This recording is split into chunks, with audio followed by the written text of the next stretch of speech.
அனைவருக்கும் அன்பு வணக்கம். கரண்ட் அஃபேர்ஸ் சீரிஸ் 2025 ஃப்ரம் ஜனவரியில இருந்து ஆகஸ்ட் மந்த் வரைக்கும் பார்த்துட்டு இருக்கோம். ஸோ இதுக்கு முன்னாடி போட்ட வீடியோஸை நான் ஒரு குயிக்கா நான் அதை என்னென்னலாம் பார்த்தோம் அப்படிங்கிறத சொல்லிடுறேன். அப்பதான் உங்களுக்கு ஒரு ஐடியா இருக்கும், ஒரு கண்டினியூட்டி இருக்கும். ஸோ ஆல்ரெடி இதை கரெக்டா பார்த்துட்டு இருக்கவங்க ஒரு 2-3 நிமிஷம் வேஸ்டா போகுதுன்னு நினைக்காதீங்க, ஒரு ரிவைஸ் பண்ற மாதிரி நீங்க நினைச்சீங்க. ஓகேங்களா? சோ துபாயில டென்னிஸ் சாம்பியன்ஷிப் நடந்தது. இதுல டபுள்ஸ்ல யார் வின் பண்ணா அப்படின்னா, இந்தியாவை சார்ந்த யூகி பாம்ப்ரி அவர்களும் அலெக்சி பாப்பிரின் இவர் ஆஸ்திரேலியா நாட்டை சார்ந்தவர். 2 பேரும் டபுள்ஸ் டைட்டில் வின் பண்ணாங்க. இதுல சிங்கிள்ல யார் வாங்கினா அப்படின்னு கேட்டீங்கன்னா, ஸ்டெஃபனோஸ் சிட்சிபாஸ் அப்படிங்கிறவரு கிரேக்க நாட்டை சார்ந்தவர். ஸ்டெஃபனோஸ் சிட்சிபாஸ் அப்படிங்கிறவரு சிங்கிள வின் பண்ணாரு. டபுள்ஸ் வின் பண்ணது யாருன்னு கேட்டீங்கன்னா, யூகி பாம்பிரியும் அலெக்சி பாப்பிரினோ. சோ அடுத்த கொஸ்டின், லேக் தங்கனிகா. தங்கனிகா அப்படிங்கிற ஏரி எந்த கண்டத்துல இருக்குன்னு கேட்டீங்கன்னா, ஆப்பிரிக்கா காண்டினென்ட்ல இருக்கு. சோ இது 4 நாடுகளை சுத்தி இருக்கக்கூடிய ஒரு ஏரி. இந்த ஏரி பாத்தீங்கன்னா ரீசெண்டா பயோடைவர்சிட்டி த்ரெட் ஏற்பட்டுச்சு. அதனால அந்த இடத்துல அந்த ஏரியில ஒரு 5 வருஷம் ப்ராஜெக்ட் பாத்தீங்கன்னா ஆரம்பிச்சிருக்கிறாங்க.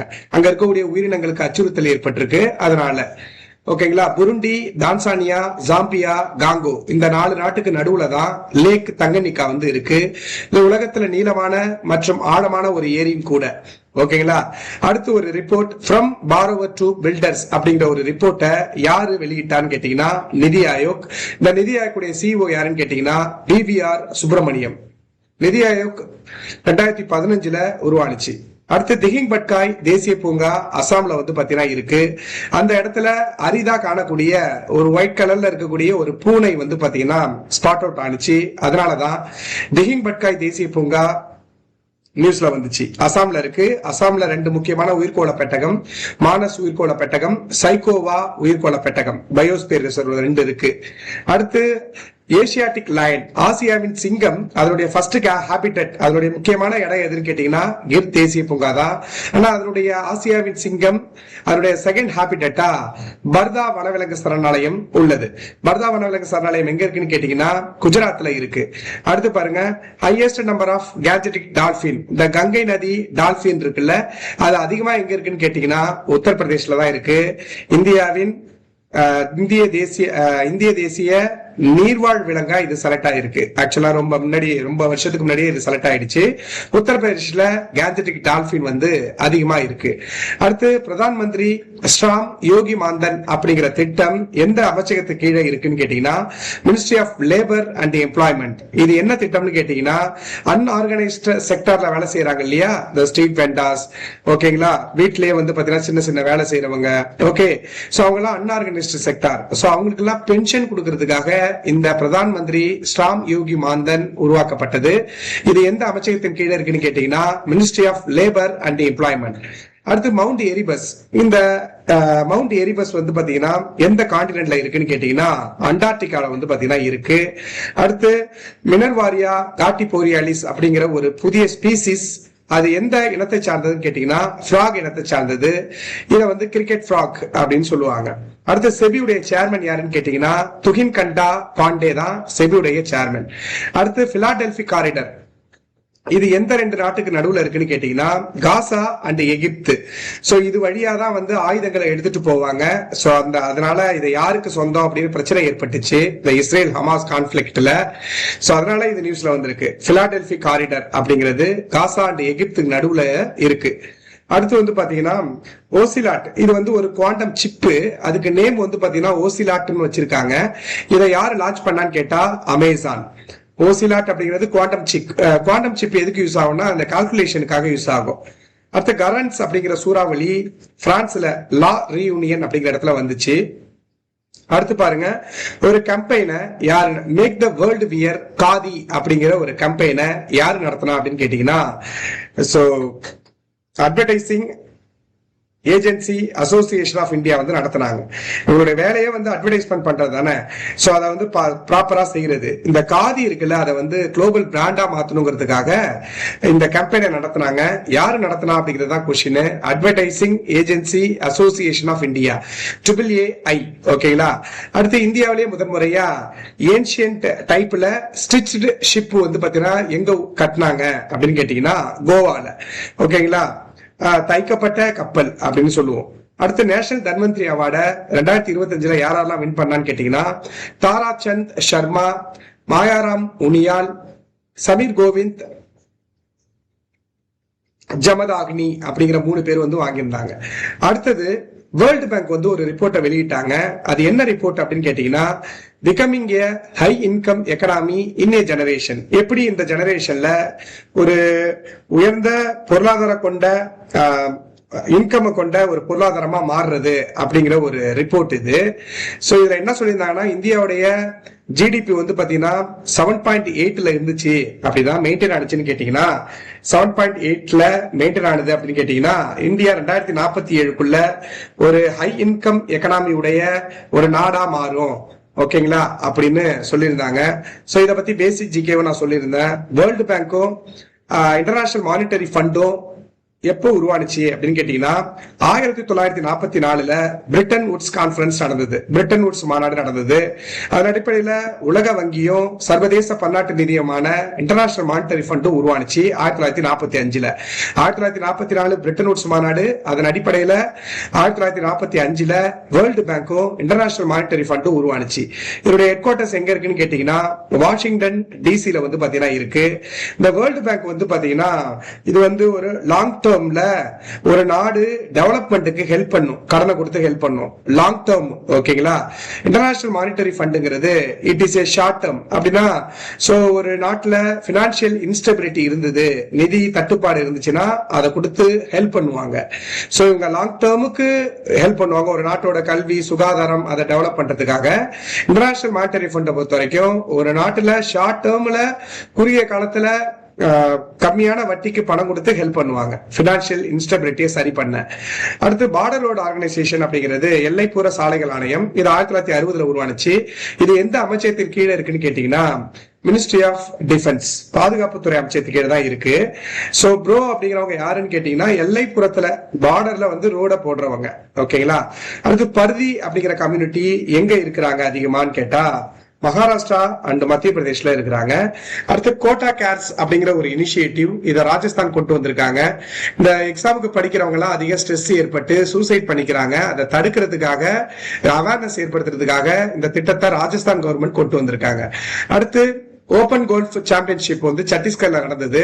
இதுல யார் ஜெயிச்சா அப்படின்னு கேட்டீங்கன்னா ஷௌரியா பட்டாச்சாரியா டைட்டில் வின் பண்ணாரு. அடுத்து போரிஸ் பாஸ்கி, இவங்க எந்த விளையாட்டுடன் தொடர்புடையவர்னு கேட்டா செஸ். ரஷ்யாவுடைய கிராண்ட் மாஸ்டர் இவர் இறந்துட்டாரு, அதனால நியூஸ். அடுத்து மிஸ்ட்ரி அப்படிங்கிற ஒரு திட்டம் இருக்கு. இதுல எந்த ஸ்டேட் பாத்தீங்கன்னா இந்த மேங்க்ரோவ் அஃபாரஸ்டேஷன், சதுப்புநில காடுகள் அதிகமா வளர்க்கறதுல முன்னோடியா இருக்கிறா அப்படின்னு சொல்லியிருக்காங்கன்னா குஜராத் சொல்லியிருக்காங்க.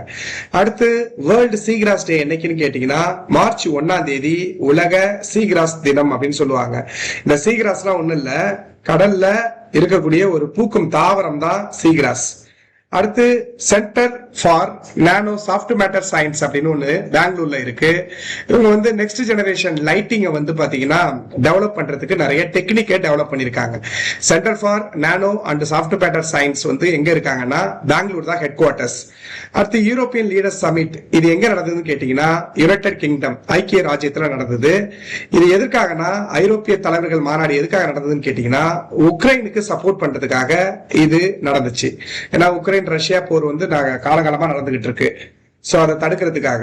அடுத்த பாந்தோ அணை, இது எங்க இருக்குன்னு கேட்டா ஹிமாச்சல் பிரதேஷ்ல இருக்கு.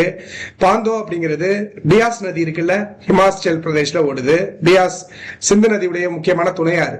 அதன் மேல அதன் குறுக்கே கட்டப்பட்டுள்ள அணை தான் பாந்தோ அணை, ஹிமாச்சல் பிரதேஷ்ல இருக்கு.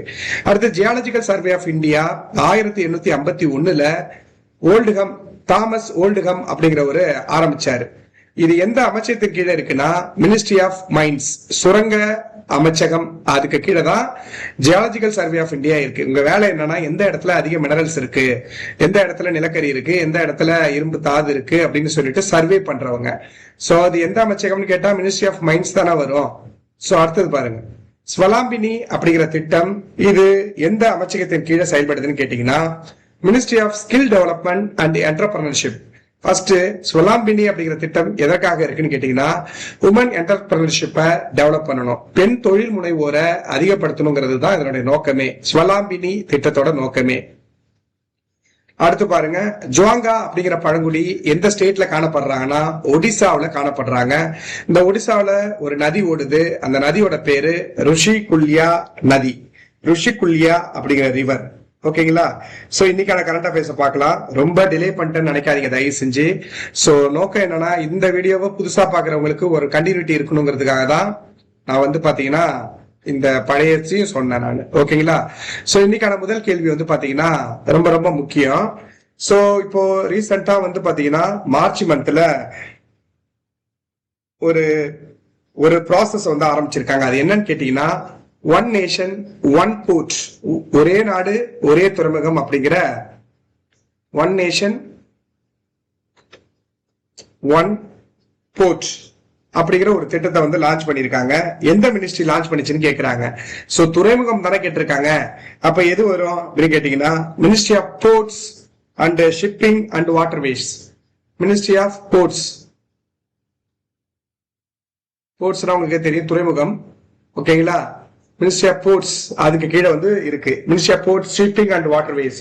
ஆக்சுவலா இந்தியாவில வந்து பாத்தீங்கன்னா மொத்தம் துறைமுகம் வந்து பாத்தீங்கன்னா 13 மேஜர் போர்ட்ஸ் வந்து பாத்தீங்கன்னா இருக்கு. இந்த 13 மேஜர் போர்ட்ஸ் வந்து பாத்தீங்கன்னா எங்க இருக்குன்னு கேட்டீங்கன்னா, சோ இந்த கிழக்கு சைட்ல மட்டுமே 7 வந்து இருக்கு, வெஸ்ட் சைட்ல வந்து பாத்தீங்கன்னா 6 இருக்கு. கிழக்கு சைட்ல வந்து தமிழ்நாட்டுல மட்டுமே 3 பெரிய துறைமுகம் இருக்கு. இந்த மேஜர் போர்ட்ஸ் எல்லாமே யாரு கண்ட்ரோல் கேட்டீங்கன்னா சென்ட்ரல் கவர்மெண்ட் கண்ட்ரோல். 200க்கு மேல வந்து பாத்தீங்கன்னா சிறிய துறைமுகங்கள், 200க்கு மேல ஸ்மால் போர்ட்ஸ், சிறிய துறைமுகங்கள் வந்து இருக்கு.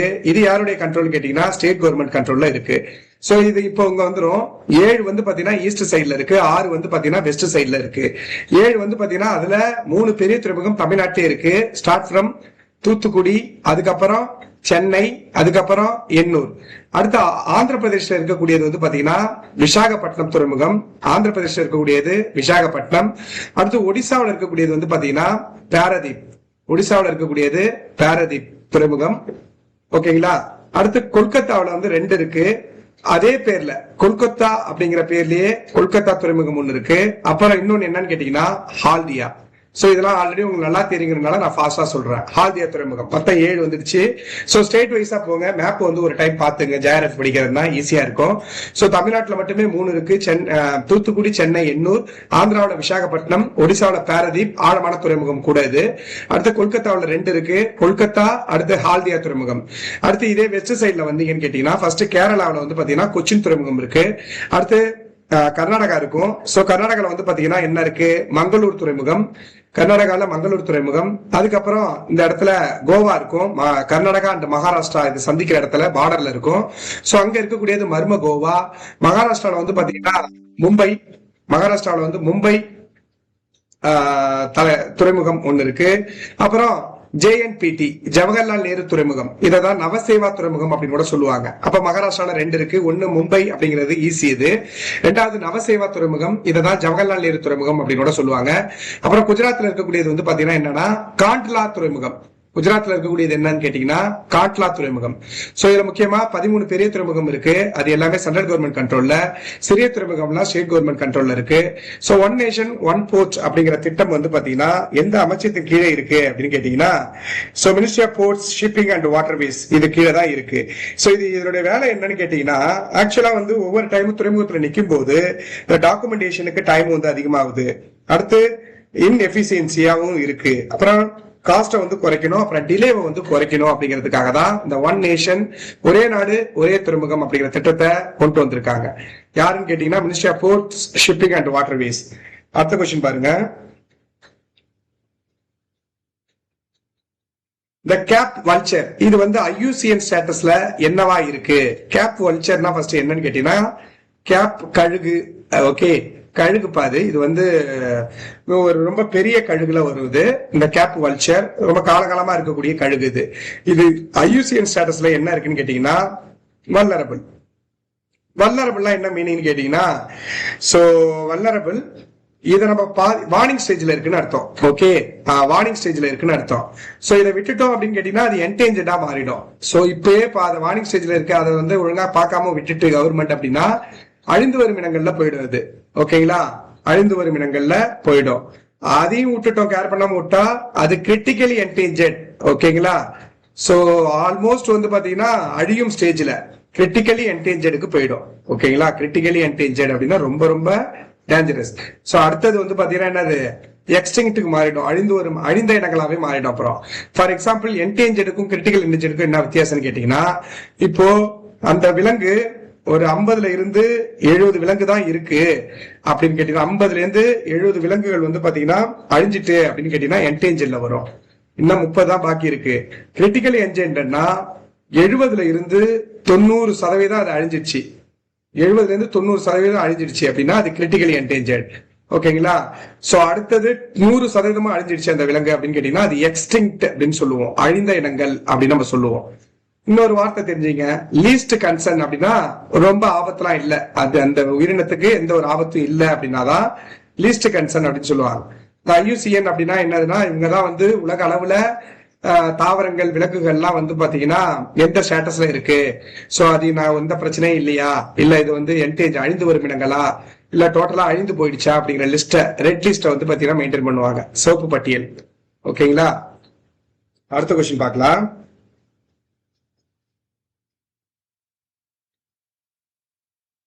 அடுத்து சோ டென்மார்க் இருக்கு இல்லையா, அந்த நாட்டுல வந்து பாத்தீங்கன்னா கிட்டத்தட்ட 4000 வருஷம் பழமையான ஒரு நியோலித்திக், புதிய கற்காலத்தை சார்ந்த ஒரு உட்டன் சர்க்கிளை வந்து பாத்தீங்கன்னா, நியோலித்திக் அப்படின்னா புதிய கற்கால ஒரு உட்டன் சர்க்கிளை வந்து பாத்தீங்கன்னா எந்த நாட்டுல கண்டுபிடிச்சாங்க, நியோலித்திக் உட்டன் சர்க்கிள்.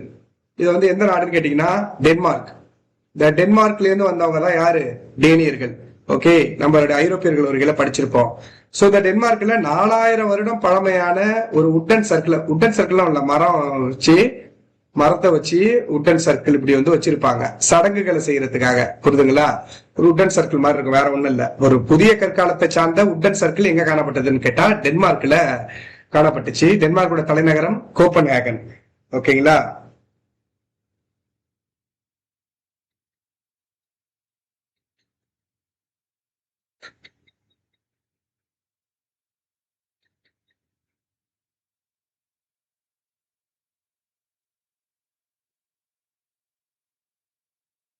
சோ அடுத்த கொஸ்டின் பாருங்க.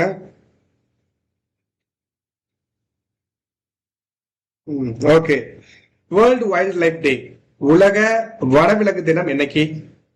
வேர்ல்ட் வைல்ட் லைஃப் டே, உலக வனவிலங்கு தினம் ஃபர்ஸ்ட் என்னைக்கு அப்படின்னு பாருங்க. அதோட தீம் தான் கொஸ்டின் ஆக்சுவலா. சோ மார்ச் 3ஆம் தேதி தான் உலக வனவிலங்கு தினம் அப்படின்னு சொல்லிட்டு நம்ம செலிப்ரேட் பண்ணுவோம். உலக வனவிலங்கு தினம். வனவிலங்கு பாதுகாப்பு சட்டம் எப்ப போட்டாங்கன்னு கேட்டா 1972ல வந்து போட்டாங்க. Wild life protection act 1972. வனவிலங்கு தினம் என்னைக்குன்னு கேட்டா மார்ச் 3. இதனுடைய தீம் தான் கொஸ்டின் கேட்டிருந்தாங்க. இதனுடைய தீம் என்ன அப்படின்னு கேட்டீங்கன்னா wild life conservation finance, wild life conservation finance அப்படின்னு சொல்லிட்டு வச்சிருந்தாங்க. Investing in people and planet, wild life conservation finance,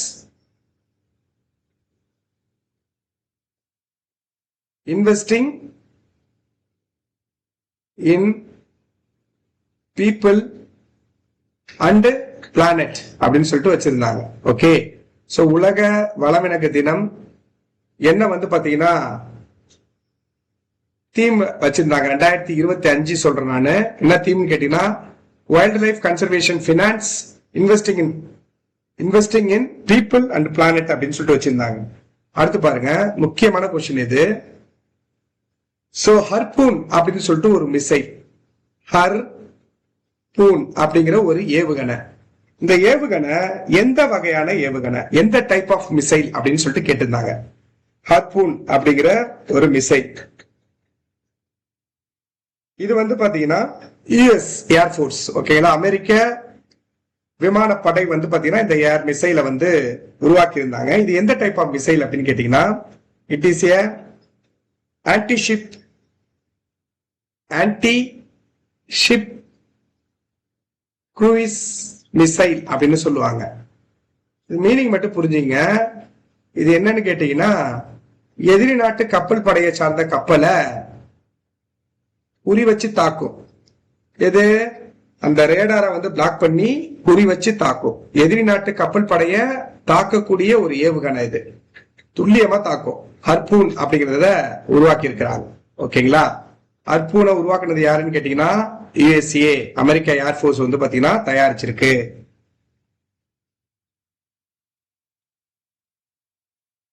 அடுத்த கொஸ்டின் பாருங்க. ரஞ்சி டிராபிய 2025 யாரு வின் பண்ணா? 2024-25 ரஞ்சி டிராபிய யாரு வின் பண்ணா? ரஞ்சி உங்களுக்கு தெரியும், கிரிக்கெட்ல டொமஸ்டிக் கிரிக்கெட்டுக்கு கொடுக்கக்கூடிய நடக்கக்கூடிய முக்கியமான ஒரு போட்டி இது. சோ இந்த ரஞ்சி டிராபி வந்து 2024-25 யாரு வின் பண்ணானா விதர்பா வின் பண்ணாங்க. ஓகேங்களா? விதர்பா வந்து பாத்தீங்கன்னா வின் பண்ணாங்க. கேரளாவை எதிர்த்து விளையாண்டாங்க, விதர்பா தான் ஜெயிச்சாங்க. ஓகேங்களா? விதர்பா எங்க இருக்கு அப்படின்னு கேட்டீங்கன்னா நாக்பூர்ல இருக்கு. ஓகே, அடுத்து பாருங்க. கவால் புலிகள் காப்பகம். கவால் புலிகள் காப்பகம் எங்குள்ளது? இது ரொம்ப முக்கியம். கவால் டைகர் ரிசர்வ். கவால் புலிகள் காப்பகம் எங்க இருக்குன்னு கேட்டீங்கன்னா தெலுங்கானாவில இருக்கு. கவால் புலிகள் காப்பகம் எங்க இருக்கு? தெலுங்கானாவில இருக்கு. அடுத்த கொஸ்டின் பாருங்க. இன்னொரு திட்டம், இது ரொம்ப முக்கியமான திட்டம். இது ப்ளூ கோஸ்ட் மிஷன். இத வந்து எங்க யாரு வந்து பாத்தீங்கன்னா இந்த ப்ளூ கோஸ்ட் மிஷனுடைய பிரைமரி ஆப்ஜெக்டிவ் என்ன? ப்ளூ கோஸ்ட் மிஷன் பேரே பயங்கரமா இருக்குல்ல. இதனுடைய நோக்கம் என்ன? இதனுடைய பிரைமரி ஆப்ஜெக்டிவ் என்ன? ப்ளூ கோஸ்ட் மிஷனுடைய பிரைமரி ஆப்ஜெக்டிவ் என்னன்னு கேட்டீங்கன்னா to enhance understanding of the lunar environment. Lunar environment, சந்திரனை அதை பத்தி ஃபுல்லா தெரிஞ்சுக்கணும் அப்படிங்கிறது தான் இதனுடைய நோக்கம். Blue Ghost mission. ஓகேங்களா? ப்ளூ கோஸ்ட் மிஷனுடைய நோக்கம் என்னன்னு கேட்டீங்கன்னா to enhance understand of the lunar environment.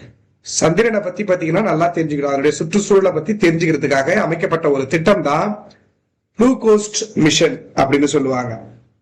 அடுத்தது பாருங்க. இப்ப ரீசெண்டா 2 ஸ்பீசிஸ் வந்து பாத்தீங்கன்னா நியூஸ்ல அடிபட்டுட்டே இருந்தது. அது என்னன்னு கேட்டீங்கன்னா எபிட்டலாக்சியா ஃபால்சிஃபார்மிஸ் அண்ட் எபிட்டலாக்சியா பாலுஸ்டிஸ். நான் எழுதுறேன், ஏன்னா என்னுடைய ப்ரொனவுன்சியேஷன் வந்து பாத்தீங்கன்னா கொஞ்சம் வேரி ஆகும், அதனால நான் எழுதிடுறேன். எபிட்டலாக்சியா ஃபால்சிஃபார்மிஸ்,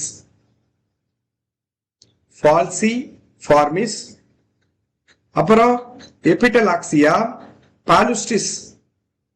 இது ரீசெண்டா வந்தது நியூஸ்ல. இது எந்த ஸ்பீசிஸ் அப்படின்னு கேட்டீங்கன்னா ஸ்பைடர் இனத்தை சார்ந்தது, சிலந்தி இனத்தை சார்ந்தது. இத ஜம்பிங் ஸ்பைடர் அப்படின்னு கூட சொல்லுவாங்க. ஓகேங்களா? இது எங்க காணப்பட்டது அப்படின்னு கேட்டீங்கன்னா ஷெண்டுர்னி வனவிலங்கு சரணாலயத்துல இது காணப்பட்டது. ஷெண்டுர்னி வனவிலங்கு சரணாலயம். ஓகேங்களா? காணப்பட்டது இது. ஓகேங்களா?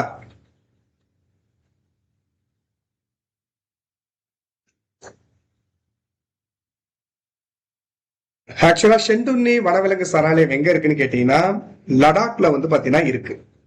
ஓகேங்களா? சோ அடுத்த கொஸ்டின் போயிடலாம். White Island. ஒயிட் ஐலண்ட், வெள்ளை தீவு. இதுக்கு இன்னொரு பேர் இருக்கு, வக்காரி அப்படின்னு கூட சொல்லுவாங்க. வெள்ளை தீவு இல்லனா வக்காரி அப்படின்னு கூட சொல்லுவாங்க. இது ஒரு ஆக்டிவ் காம்போசிட் வல்கனோ. ஓகேங்களா? இது எந்த நாட்டுல காணப்படுது வெள்ளை தீவு அப்படின்னு கேட்டீங்கன்னா நியூசிலாந்து. இது ஒரு செயல்படும் அடுக்கடுக்கா வந்து ஃபார்ம் ஆகும் லேயர். ஓகே, அடுக்கடுக்கா வந்து பாத்தீங்கன்னா உருவானா அது பேரு ஆக்டிவ் காம்போசிட் ஸ்ட்ராட்டோவல்கனோன்னு சொல்லுவாங்க. ஆஷ், ஓகேங்களா, லாவா, இது எல்லாமே வந்து ஒரு அடுக்கா வந்து பாத்தீங்கன்னா லேயரா வந்து படியும். சோ இது ஒயிட் ஐலண்ட் வந்து அதுக்காக ஃபேமஸ். இது வெள்ளை தீவு இல்லைன்னா வக்காரி அப்படின்னு சொல்லுவாங்க, வக்காரி தீவுன்னு சொல்லுவாங்க. இது நியூசிலாந்துல வந்து பாத்தீங்கன்னா இருக்கு இந்த தீவு. ஓகே, சோ எதனால வந்திருக்கும் நியூஸ்ல அப்படின்னு கேட்டீங்கன்னா வல்கானிக் எரப்ஷன் ஏற்பட்டிருக்கும், அப்பதான் வரும். புரியுதுங்களா? சோ ரொம்ப போக வேணாம். அடுத்து பாருங்க, நியோநாட்டல் செப்சிஸ். இது வந்து என்ன வகையான இன்ஃபெக்ஷன் அப்படின்னு கேட்டிருந்தாங்க. இது ரொம்ப ரொம்ப மோசம். இது வருஷம் கிட்டத்தட்ட 5,50,000 குழந்தைகள் வந்து இறக்குது இந்த நோயால. நியோநாட்டல் செப்சிஸ் அப்படிங்கிறது இது என்ன வகையான ஒரு டிசீஸ் அப்படின்னு கேக்குறாங்க. இது வந்து பாத்தீங்கன்னா பிளட் இன்ஃபெக்ஷன். ஓகேங்களா, பிளட் இன்ஃபெக்ஷன். சோ இது வந்து சின்ன குழந்தைகள் இருக்குல்ல, இதனால நிறைய பேர் வந்து சாகுறாங்க. கிட்டத்தட்ட 5,50,000 குழந்தைகள் வருஷம் இறக்குது இதனால. சோ இது எதனால ஏற்படுது அப்படின்னு கேட்டீங்கன்னா பிளட் இன்ஃபெக்ஷன் ஆகுறதுனால. இது எதுக்கு, என்ன பாக்டீரியா காரணம்னு கேட்டீங்கன்னா இந்த எஸ்டெர்ஜியா கோலை அப்படின்போல அந்த பாக்டீரியா. அதுக்கப்புறம் வந்து பாத்தீங்கன்னா எஸ்டெர்ஜியா லிஸ்டெரியா அப்படிங்கிற ஒரு பாக்டீரியா, இதுவும் காரணம். அதுக்கப்புறம் ஸ்ட்ரெப்டோகோக்கஸ், இந்த பாக்டீரியாவாலதான் இந்த பாக்டீரியாவாலதான் இந்த நியோநாட்டல் ஸ்ட்ரெப்டோகாக்கஸ் நியோநாட்டல் செப்சிஸ் வந்து ஏற்படுது. இது ஒரு பிளட் இன்ஃபெக்ஷன் ஃபார் குழந்தைகளுக்கு வந்து பாத்தீங்கன்னா மெயினா வரக்கூடியது. அந்த குழந்தைகள் எப்படி எல்லாம் இருக்கும் அப்படின்னு கேட்டீங்கன்னா சிம்டம் டெம்பரேச்சர் அதிகமா இருக்கும், ஏத்த இறக்கமா இருக்கும், பிரீத்திங் விடுறது மூச்சு விடுறதே கஷ்டப்படுவாங்க, டயரியா இருக்கும். சோ இதெல்லாம் இதுக்கு என்ன ட்ரீட்மெண்ட் கொடுப்பாங்கன்னா ஆன்டிபயோட்டிக் கொடுப்பாங்க. ஓகேங்களா. சோ நியோநாட்டல் செப்சிஸ் அப்படிங்கிறது ஒரு பிளட் இன்ஃபெக்ஷன். அடுத்த கொஸ்டின் பாருங்க. பேமெண்ட் செக்யூரிட்டி சமிட் இத வந்து யாரு நடத்தினா, எந்த சிட்டில பேமெண்ட் செக்யூரிட்டி ரிப்போர்ட் வந்து நடந்துச்சு? Payment security summit payment security summit வந்து எங்க நடந்துச்சு அப்படின்னு கேட்டீங்கன்னா மும்பைல நடந்துச்சு. ஓகேங்களா. சோ இது என்ன அப்படின்னா டிஜிட்டல் டிரான்சாக்சன் வந்து பாத்தீங்கன்னா ஃபாஸ்டா நடந்துகிட்டு இருக்கு. ஓகே, ஃபாஸ்டா க்ரோ ஆயிட்டு இருக்கு. சோ அதனால எந்த அளவுக்கு அது ஃபாஸ்டா வளர்ந்துகிட்டு இருக்கோ அதே அளவுக்கு சைபர் த்ரெட்டும் ஏற்படுது. சோ அதை யூஸ் பண்ணி நிறைய த்ரெட்ஸ் வந்து ஏற்படுது. இந்த ஆன்லைன் வந்து யூஸ் பண்ணி நிறைய திருட்டுகளும் நடக்குது. சோ அதை குறைக்கணுங்கிறதுக்காக பேசப்பட்ட மாநாடு தான் பேமெண்ட் செக்யூரிட்டி சமிட். இது மும்பைல நடந்தது. ஓகேங்களா. சோ அடுத்த கொஸ்டின் பாருங்க. மிஷன் 300. இந்த மிஷன் 300 வந்து பாத்தீங்கன்னா எந்த ஆர்கனைசேஷன் லான்ச் பண்ணுச்சு? மிஷன் 300 அப்படின்னு கேட்டீங்கன்னா வேர்ல்டு பேங்க்கும் ஆப்பிரிக்கன் டெவலப்மெண்ட் பேங்க்கும் லான்ச் பண்ணாங்க. இது என்ன மிஷன் 300 அப்படின்னு கேட்டீங்கன்னா இந்த ஆப்பிரிக்கால சப் சஹாரா ரீஜியன் இருக்குல்ல, சஹாரா ரீஜியன், அந்த இடத்துல எலக்ட்ரிசிட்டியே இல்லாம இருக்காங்க. சோ அந்த இடத்துல கிட்டத்தட்ட 300 மில்லியன் மக்களுக்கு எலக்ட்ரிசிட்டியை ப்ரொடியூஸ் பண்ண கொடுக்கணும், எலக்ட்ரிஃபை பண்ணணும் அப்படிங்கறத நோக்கமா வச்சு உருவானதுதான் மிஷன் 300. 300 மில்லியனுக்கு எலக்ட்ரிசிட்டிய கொடுக்கணும் இந்த சப் சஹாரா ரீஜியன்ல வாழ்றவங்களுக்கு. சோ இதை யாரு லான்ச் பண்ணான்னு கேட்டீங்கன்னா வேர்ல்டு பேங்க்கும் ஏசியன் டெவலப்மெண்ட் பேங்க்கும் மிஷன் 300 லான்ச் பண்ணாங்க. அடுத்த கொஸ்டின் பாருங்க. One day as a scientist, இந்த திட்டத்தை யாரு லான்ச் பண்ணா அப்படின்னு கேட்டீங்கன்னா one day as a scientist. இந்த திட்டத்தை யார் லான்ச் பண்ணான்னு கேட்டீங்கன்னா ministry of AYUSH. One day as a scientist. இது என்னன்னு கேட்டீங்கன்னா ஸ்டூடெண்ட்ஸை வந்து அறிவியல் ஆராய்ச்சியில வந்து பாத்தீங்கன்னா ஈடுபடுத்தணும் அப்படிங்கிறதுக்காக, one day as a scientist அப்படிங்கிற திட்டத்தை மினிஸ்ட்ரி ஆஃப் ஆயுஷ் வந்து பாத்தீங்கன்னா லான்ச் பண்ணிருக்காங்க. அடுத்த கொஸ்டின் பாருங்க. மெட்டியார் அப்படிங்கிற ஒரு மிசைல், இது என்ன வகையான மிசைல் அப்படின்னு கேக்குறாங்க. மெட்டியார் அப்படிங்கிறது என்னது? ஒரு ஏவுகணை. இது என்ன டைப் ஆஃப் மிசைல் அப்படின்னு சொல்லிட்டு கேக்குறாங்க. மீனிங் புரிஞ்சுங்க.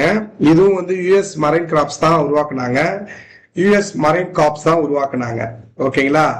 இது வந்து பியாண்ட் விஷுவல் ரேஞ்ச், பிவிஆர் அப்படின்னு சொல்லுவாங்க. Beyond visual range air to air missile அப்படின்னு சொல்லுவாங்க. ஓகே, பியாண்ட் விஷுவல் ரேஞ்ச்னா என்ன அப்படின்னு கேட்டீங்கன்னா சோ இப்போ நம்ம ஏவுகணை வந்து பொதுவா வந்து குறி வச்சு தாக்கும், ஒரு டார்கெட் இருக்கும், இவ்வளவு கிலோமீட்டர்ல இருக்கு அப்படின்ட்டு. சோ அது விஷுவல் ரேஞ்சை தாண்டியும் இது வந்து துல்லியமா போய் அடிக்கும். ஏர் டு ஏர் மிசைல், ஏர்ல இருந்து ஏரை வந்து பாத்தீங்கன்னா இந்த ஒரு விமானத்துல இருந்துகிட்டு இன்னொரு விமானத்தை வந்து தாக்குறது, புரியுதுங்களா? Air to air missiles. Okay, beyond visual ரேஞ்சுனா சுத்தமா வந்து இந்த விஷுவல் ரேஞ்சுக்கு தாண்டி, ஓகே, அது வந்து மெட்டியார், இது வந்து யூஎஸோட இது. ஸோ இந்த மாதிரி ஏதாவது இந்தியாவில் தயாரிச்சிருக்காங்கன்னு கேட்டீங்கன்னா, பியாண்ட் விஷுவல் ரேஞ்ச் ஒரு என்ன சொல்றது, ஒரு பல லட்சம் கிலோமீட்டர் அந்தாண்ட இருக்கக்கூடியதையும் துல்லியமா தாக்கலாம்.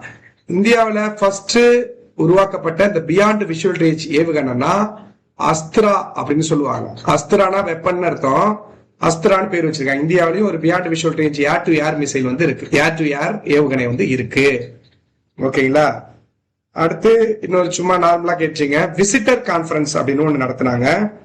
இந்த விசிட்டர் கான்ஃபரன்ஸ் வந்து பாத்தீங்கன்னா எங்க நடந்ததுன்னு கேட்டீங்கன்னா டெல்லியில நடந்துச்சு விசிட்டர் கான்ஃபரன்ஸ்.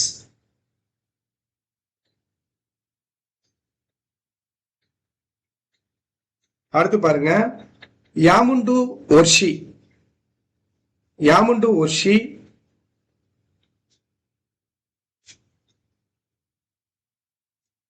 இவங்க எந்த நாட்டோட நியூ பிரசிடென்ட் அப்படின்னு கேட்டீங்கன்னா உருகுவே.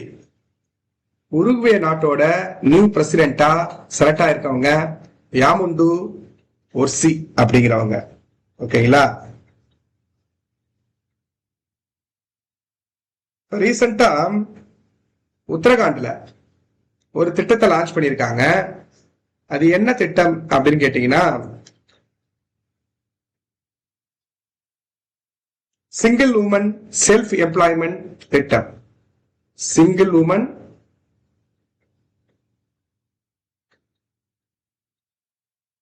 செல்ஃப் எம்ப்ளாய்மெண்ட் திட்டம்.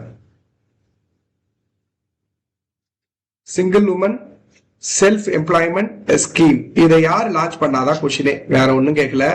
இதை யார் லான்ச் பண்ணா, எந்த ஸ்டேட் லான்ச் பண்ணிருக்குன்னு கேட்டீங்கன்னா உத்தரகாண்ட். உத்தரகாண்ட்ல வந்து பாத்தீங்கன்னா பெட்ரோலியம் சார்ந்த ஒரு இன்ஸ்டிடியூட் வந்து இருக்கு, அதை ஞாபகம் வச்சுங்க. ஓகேங்களா? So single woman self employment திட்டத்தை யார் லான்ச் பண்ணிருக்கான்னு கேட்டீங்கன்னா உத்தரகாண்ட் சீஃப் மினிஸ்டர் வந்து லான்ச் பண்ணிருக்காரு. சோ அதாவது இது பெண்களை வந்து எக்கனாமிக் இண்டிபெண்டன்ஸ் அதுக்கு வந்து சப்போர்ட் பண்ணணும். அவங்க வந்து பொருளாதாரத்துல யாரையும் சார்ந்து இருக்க கூடாதுங்கிறதுக்காக இதை ஆரம்பிச்சிருக்காங்க. ஓகேங்களா? சோ இது வந்து இப்போ சிங்கிளா தனியா அப்புறம் விடோ உமன் இருக்காங்க, அவங்களுக்கு வந்து 2 லட்சம் வரைக்கும் பினான்சியல் அசிஸ்டன்ஸ் கொடுத்து ஹெல்ப் பண்றது. ஓகேங்களா? அவங்களுடைய செல்ஃப் ரிலையன்ஸ், அவங்களே தன்னைத்தானே நம்பி இருக்கக்கூடிய சூழலை ஏற்படுத்தணும். அது இல்லாம அவங்களே வந்து ஓன் பிசினஸ் செய்யணும்னு சொல்லிட்டு இந்த சிங்கிள் உமன் செல்ஃப் எம்ப்ளாய்மெண்ட் திட்டத்தை உத்தரகாண்ட அறிவிச்சிருக்காங்க. நல்ல திட்டம் இது. அடுத்து பாத்தீங்கன்னா நார்வேல் அப்படிங்கிற ஒரு வேல் திமிங்கிலம். நார்வேல் அப்படிங்கிற ஒரு திமிங்கிலம் வேல்ல வரும் இது. ஓகேங்களா? இது ரீசெண்டா நியூஸ்ல வந்து அடிபட்டது. இது எந்த இடத்துல காணப்படுது அதிகமான்னு கேட்டீங்கன்னா ஆர்க்டிக் ஓஷன்ல அதிகமா காணப்படும். உலகின் மிகச்சிறிய கடல் அப்படின்னு சொல்லக்கூடிய ஆர்க்டிக் ஓஷன். ஓகேங்களா?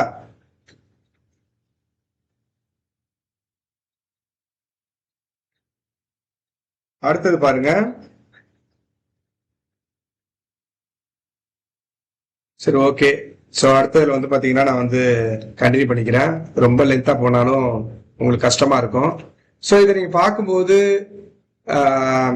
கட் பண்ணி பாருங்க. அப்படியே எழுதிட்டு அப்படியே பாருங்க. ஓகேங்களா? ஸோ நன்றி, வணக்கம். நான் எழுதும் போதே உங்களுக்கு டைம் இருக்கும், அப்படியே கேட்டுட்டு நீங்க எழுதிடலாம். அதுக்காக தான் அப்படி பண்றேன். ஆக்சுவலா எனக்கு என்ன சொல்றது, உங்க டைம் வேஸ்ட் பண்ணணும்லாம் கிடையாது. ஸோ நீங்க வந்து கரெக்டா கேட்டுக்கிட்டே உங்களுக்கு புரிஞ்ச மாதிரி எழுதிங்க. அதுக்கு டைம் கொடுக்கணுங்கிறதுக்காக தான் நானே எழுதி போடுறேன். ஓகேங்களா? நன்றி, வணக்கம். ஏதாச்சும் டவுட் இருந்ததுன்னா கமெண்ட் பண்ணுங்க.